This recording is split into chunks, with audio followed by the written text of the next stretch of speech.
urung kahwin na jetetnya karena kamu hayat dalam ni. Dalam agama tiga kat urinang ta menikah yang paling murah dalam ni. Dan tibruk-bruk urinang ta kahwin yang paling mahal dalam ni. Yang salah. Pakan kepumahai ikut-ikutan dan salah penggunaan.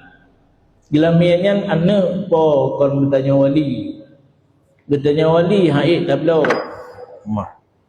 Punar atau kama. Ya kan?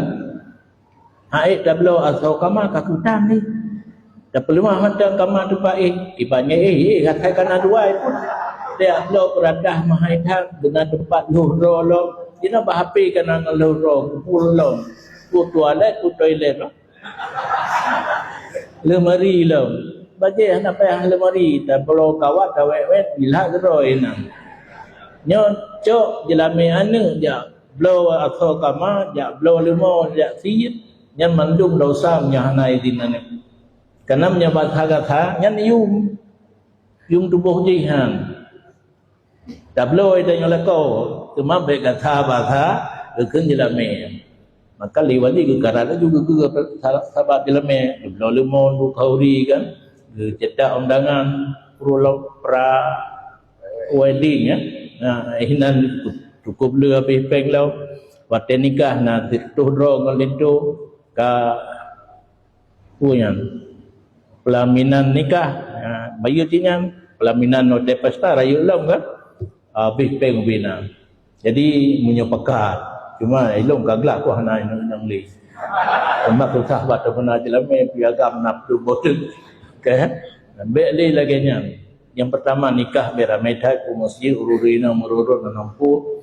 Nikah di masjid tapi padum droi umum kecil macam urun yang dikesaksi be bauri nang dara baru apa yang mebi.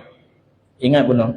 Antah nikah kecuali hadir wali dan dua orang saksi kepuri nang meroro remedat. Lenyan duk tepat kam kalen-kalen dosa tu mandum. Cobalah nan dari draw katanya wali. Be mendalih kawan naruh ya. Dari draw katanya wali mufakat ngane turahabu malam ro put draw rung kata nikah bah lungja mendeng membeci buimum banyak guna kawaken mana ana itetek dia kan. Ana pura medhat be merurun benda.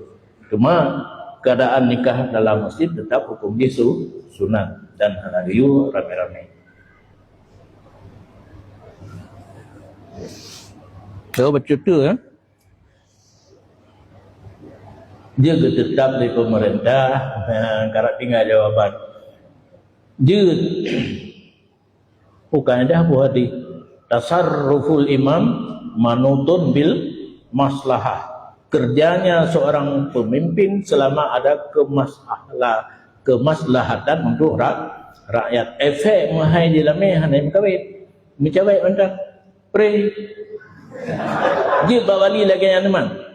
Dia bawali anak drone untuk mahai di lameh di mencawai dua di pulu lahir anak dina dia yang kabar saja. Anak hamilah-milih ulufun hadaral maut.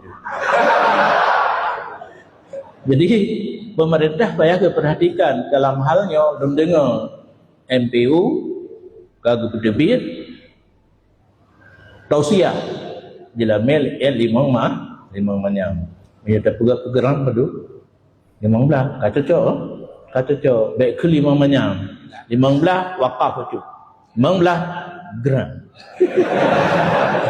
anda 5 manyam dia oleh pemerintah gaduh karenanya merupakan maslahah bagi rakyat.